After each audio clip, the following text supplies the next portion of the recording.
तर कशी आहे मंडळी, बरी आहे ना? तर आज आम्ही जाणार आहे ब्लॅक वॉटर बघायला, तर तुम्हाला पण घेऊन जाणार आहे. पण त्याच्या आधी आपण पिऊया गरम गरम चाय, कारण की झालेली आहे संध्याकाळ आणि एवढा मेकअप केलेला आहे म्हणल्यावर फ्लॉन्ट करायला थोडंसं तरी टाईम पाहिजेच आपल्याला. तर चला.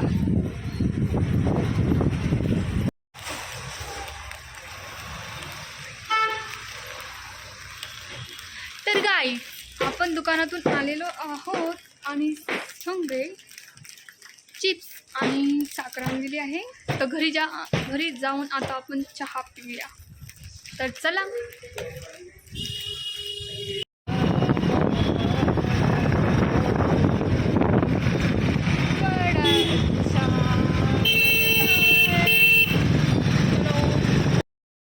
तर फ्रेंड्स, अशा प्रकारे आपला प्रवास सुरू झालेला आहे. आम्ही आता दुचाकीवर चाललेलो आहोत आणि आता आम्ही ब्लॅक वॉटरला न जाता स्वामीनारायण मंदिर नाशिक इथे चाललेलो आहोत. तर चला जाऊया. हा, इथे खरेदी करायला पण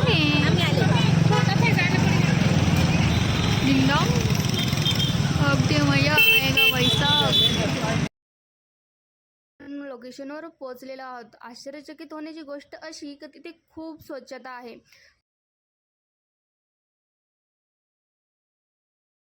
दृश्य, इतकं सुंदर दृश्य तुम्ही कधीच बघितलं नसेल मित्रांनो. इथे खूप छान झाडे झुडपे लावलेली आहे आणि आम्ही गेलो होतो संध्याकाळी, म्हणजे संध्याकाळची वेळ होती. इतकं सुंदर दृश्य होतं, काय सांगू. ऊन उतरत होतं, भरपूर माणसं वगैरे आली होती, म्हणजे कसे भरपूर लोक दर्शनासाठी आलेली होती. कोणाचे फोटो काढायचे काम चालू होते, तर कोणी ठीक आहे, जाऊ शकता तुम्ही, तसा काही प्रॉब्लेम नाही.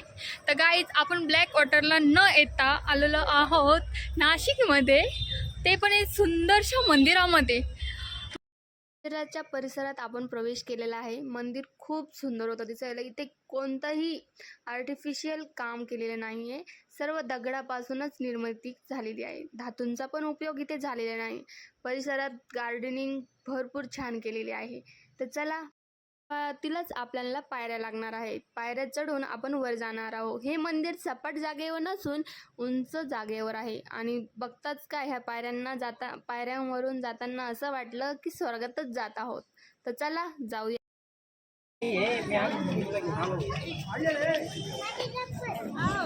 तुम्ही बघू शकता, बघून येता काढायची. चला. तर सर्वप्रथम आपण आपल्या चपला ह्या व्यवस्थित ठेवूया, नाहीतर ती पण चवायची नाही आहे. नाही तर त्या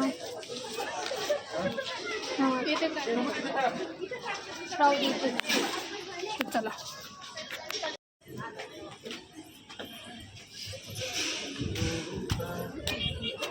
ते कुठे राहिले हो?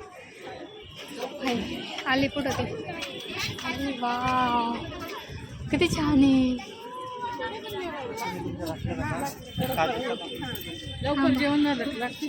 त्यांना घ्या ना, ते पहा तिकडे आहे ते.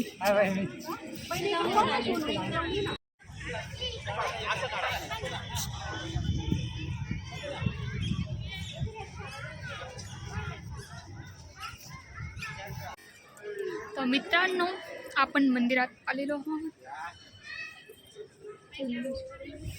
खूप सुंदर दिसतंय मंदिर. चला मधून पण दाखवून देते तुम्हाला. तर फ्रेंड्स, भेटूया पुढच्या व्लॉगमध्ये. पुढच्या व्लॉगमध्ये मी दाखवणार आहे मधून मंदिर कसं आहे. त्याच्यासाठी चॅनलला सबस्क्राईब करा आणि पार्ट येणार आहे दुसरा, तो नक्की बघा.